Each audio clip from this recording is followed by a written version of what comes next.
Shu 12 yoshli qizimni shu kechasi bilan onasi bilan bir suhbatlashib, mana huzuringizga kelyapmizki, mana pasport. Bu safar qizim uchun umra ketyapman dedi.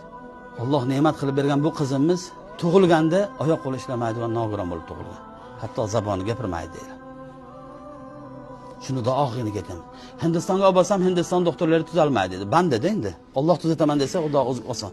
Shuning uchun bu kishini voqeasini eshitib aytdimki, ha, haqiqat. Quyosh charaqlab turganda Allohdan yomg'ir so'ragan inson indamay chiqib ketmas, qo'ldagi zo'nting bilan chiqsin.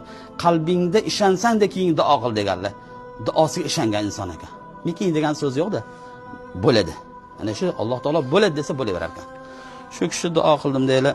Shu joyda qizimni umra qilib bo'lib 2 kundagi ihrom kiyib, "Ya Robbi, zabonni olgansan sen, quvvatini olgansan sen.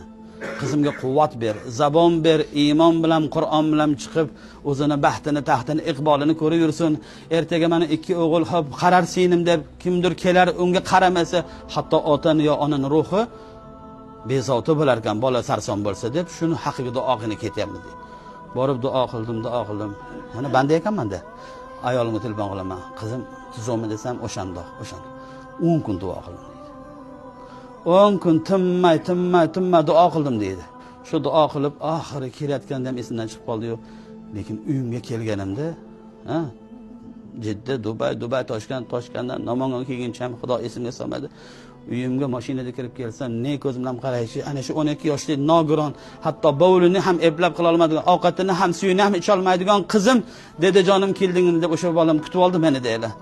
Alloh taolo bo'l desa oson ekanki, hatto shal bo'lsa ham quvvat berar ekan, zaboni yo'q bo'lsa ham Xudo zabon berar ekanki, bizni ham bemorlarimiz bo'lsa chin yuradan duo qilamiz o'sha joyda. Xudo shifo bersin.